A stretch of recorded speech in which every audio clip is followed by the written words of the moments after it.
சந்தியா ராகம் சரியில்ல. நாளைக்கு என்ன நடக்க போகுதுன்னு பார்க்கலாம். வாங்க வீடியோக்குள்ள போலாம். மருத்துவச்சி அம்மா ஜானகி டெஸ்ட் பண்ணி பார்க்குறாங்க. பார்க்கும்போது ஐயா இந்த குடும்பத்துக்கு வாரிசு உண்டாயிருக்குதுன்னு சொல்றாங்க. கொல்ல சந்தோஷப்படுறாங்க ரகுராம சிவராமனும்.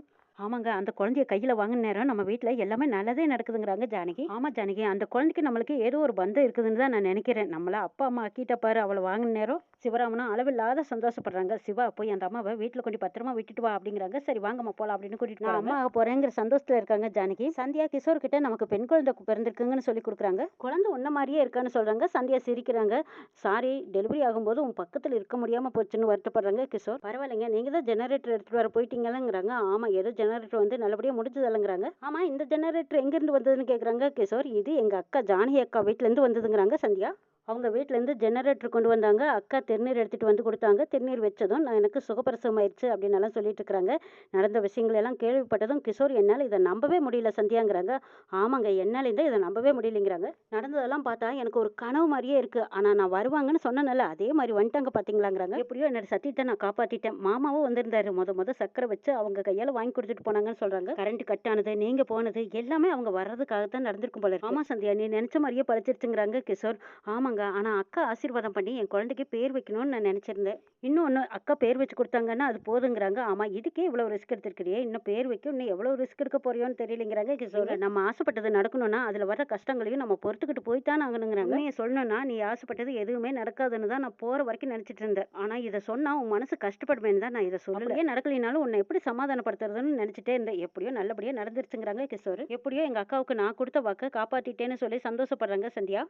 சந்தியா கிஷோர் 2 பேரும் குழந்தைய எடுத்துக்கிட்டு கோயிலுக்கு வந்திருக்காங்க. நீ இன்னும் 2 நாளைக்கு ரெஸ்ட் எடுத்துருக்கலாம் சந்தியாங்கிறாங்க. இல்லைங்க, நான் வந்த வேலை முடியாதுக்கு முன்னாடி நான் ரெஸ்ட் எடுக்க முடியாதுங்கிறாங்க.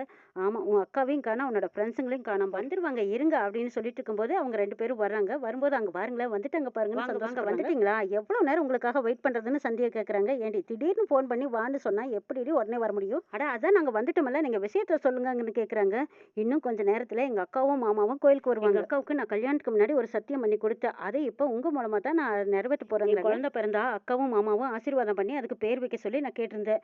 இப்போ அதுதான் நடக்காதுன்னு உங்களுக்கே எல்லா விஷயம் நடந்ததெல்லாம் தெரியுமல்ல, அதனாலதான் நான் உங்களை வர சொல்லி. மற்றதெல்லாம் நான் சொன்னதெல்லாம் உங்களுக்கு ஞாபகம் இருக்கும்ல, கரெக்டா பண்ணிருங்கன்னு கேக்குறாங்க சந்தியா. ஏய், நீ சொல்லவா வேணும், நீ சொன்ன மாதிரியே நாங்க கரெக்டா பக்காவா பண்ணிடுறோம்னு சொல்றாங்க சந்தியாவோட ஃப்ரெண்ட். ஜானகி ரகுராம் 2 பேரும் கோயிலுக்குள்ள வரதா சந்தியா பார்த்துட்டாங்க. அக்காவும் மாமாவும் வந்துட்டாங்க. இந்தாங்க குழந்தைய படிங்க, குழந்தைய கொடுத்து ஆசீர்வாதம் வாங்கன்னு சொல்லி கொடுத்துட்டு வரவா போய் நின்னுக்கிறாங்க. ஜானகி 2 பேருமே மனசுக்கு சந்தோஷமா இருக்குதுல்லன்னு சொல்லிட்டு சாமி பேருக்கு அர்ச்சனை பண்ணிட்டு இருக்காங்க. இந்த பக்கமா கிஷோர் சந்தியாவை கூப்பிடுறாங்க. என்னங்க இப்போ என்ன பார்த்து கோவப்படுறதா சந்தோஷப்படுறதான்னு தெரியலன்னு சொல்ல வரீங்க, அதானே சொல்ல வரீங்க?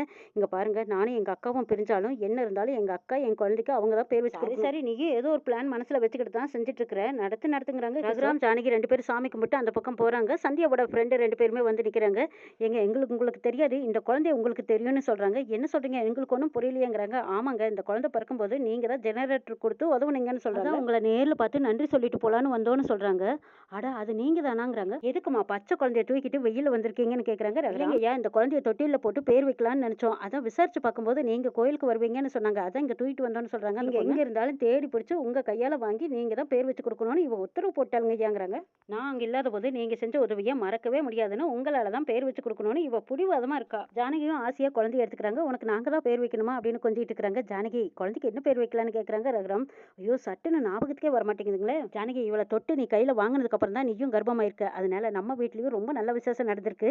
இவ இளவரசி மாதிரி வாழ்வா. இவளுக்கு மாயான்னு பேர் வைக்கலான்னு ரகுராம் சொல்றாங்க. ஆமாங்க, மாயமா வந்த இவளுக்கு மாயான்னு பேர் வைக்கலாம், ரொம்ப நல்லா இருக்குங்கிறாங்க ஜானகி. மாயான்னு 3 தடவை சொல்லி பேர் வச்சு கொடுக்குறாங்க. அங்க கோயில் மணியும் அடிக்குது. அதை நல்ல சகனமா எல்லாருமே உணர்றாங்க. ரகுராம் கழுத்துல இருந்த செயின் எடுத்து அந்த குழந்தைக்கு போடுறாங்க. வீட்டுக்கு முதல்ல பெண் குழந்தை பிறந்தா அந்த குடும்பமே செல்வாக்கா இருக்குன்னு சொல்லுவாங்கல்ல, அதே மாதிரி இவ எங்க இருந்தாலும் செல்வாக்கா இருக்கட்டும். அம்மா கிட்ட போறீங்களா அப்படின்னு சொல்லி குழந்தைய கொடுக்குறாங்க. அந்த நேரம் பார்த்து குழந்தை புடவையை இழுத்து பிடிச்சிக்குது.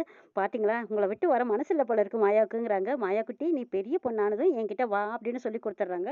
ஜானகி குழந்தைய கொடுத்துட்டு திரும்பி பார்த்துக்கிட்டே வராங்க. தட்டி விடுது. ஐயோ, என்ன ஜானகி, பார்த்து வரக்கூடாதா அப்படிங்கிறாங்க. இல்லைங்க, ஏதோ அவகிட்டயே என்ன இழுக்குது, அதனாலதான் என்னால அவளை பார்த்துக்கிட்டே இருக்கணும் போல தோணுதுங்கிறாங்க. அப்படியா, அவ குழந்தை பிறந்ததுமே நீ தானே உன் கையால வாங்கின, அவளுக்கு நீ தானே சீனி வச்சுட்ட, இப்போ அவங்க கையாலையும் பேரும் வச்சு கொடுத்துருக்க, அதனாலதான் அந்த உறவு தான் உன்னை இழுக்குது. ஆனா நீங்க டக்குன்னு செயினை கொடுப்பீங்கன்னு நான் நினைச்சு கூட பார்க்கலங்கிறாங்க. என்னன்னு தெரியல, எனக்கும் தான் அவளுக்கு அந்த செயினை போடணும்னு எனக்கு அந்த நேரத்துல தோணுச்சு, அதான் கழட்டி போட்டுட்டேங்கிறாங்க. ஆமாங்க, அவள் மாயாங்கிற பேருக்கு ஏற்ற மாதிரியே மாயக்காரியா இருப்பா போல இருக்குதே, நம்மளுக்கும் பிடிச்சிருக்கு, அவளுக்கும் நம்மளை பிடிச்சி போச்சு பாருங்களேங்கிறாங்க. சரிவா போலான்னு 2 பேரும் கிளம்பி சந்தோஷமா போறாங்க. சந்தியாவோட ஃப்ரெண்டு கொண்டு வந்து குழந்தைய கொடுக்குறாங்க. இந்த அவங்க மாயான்னு குழந்தைக்கு பேர் வச்சு கொடுத்துருக்காங்கன்னு சொல்றாங்க. அப்படியா குட்டி, உனக்கு மாயான்னு பெரியம்மா பேர் வச்சு கொடுத்தாங்களான்னு கேட்டுட்டு இருக்கிறாங்க. அப்ப கிஷோர் சொல்றாங்க, அடே அப்பா வில்லேஜ் ஆச்சே, சரி கிராமத்து பேர் தான் வைப்பாங்கன்னு நினைச்சேன், நல்ல பரவாயில்ல மாடர்னா தான் வச்சிருக்காங்கங்கிறாங்க. எங்க மாயாங்கிறது பக்கா கிராமத்து பேருங்கிறாங்க சந்தியா.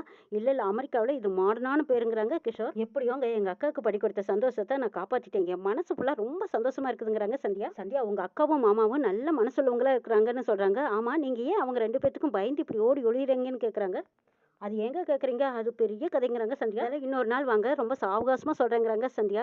சரி நீ செஞ்ச உதவிக்கு ரொம்ப நன்றிங்கிறாங்க. இதெல்லாம் என்ன ஒரு உதவின்னு நன்றி சொல்லிக்கிட்டுங்கிறாங்க. சரிங்க நாங்கள் கிளம்புறோம், அடுத்த வாரம் வரும்போது சந்திக்கலான்ட்டு போகிறாங்க. கிஷோர் சொல்கிறாங்க, உன்னோட ஃப்ரெண்டு சொன்ன மாதிரி நாம் ஏன் ஓடி ஒழியணும், நம்ம யாருக்காக பயப்படணும், எதுக்கு பயப்படணும், நம்ம நேரடியாக போய் அவங்களையே பார்க்கலாமே, அவங்க ஒரு வேளை திட்டினாங்கன்னா வாங்கிக்கலாம், சந்தோஷமா சேர்த்துக்கிட்டாங்கனால சேர்ந்துக்கலாமல்லங்கிறாங்க கிஷோர். கிஷோர் இதை வச்செல்லாம் நீங்க முடிவு பண்ணாதீங்க, எத்தனை பேர் வந்தாலும் அவங்க உதவி செய்வாங்க, அது அவங்களோட குணம்.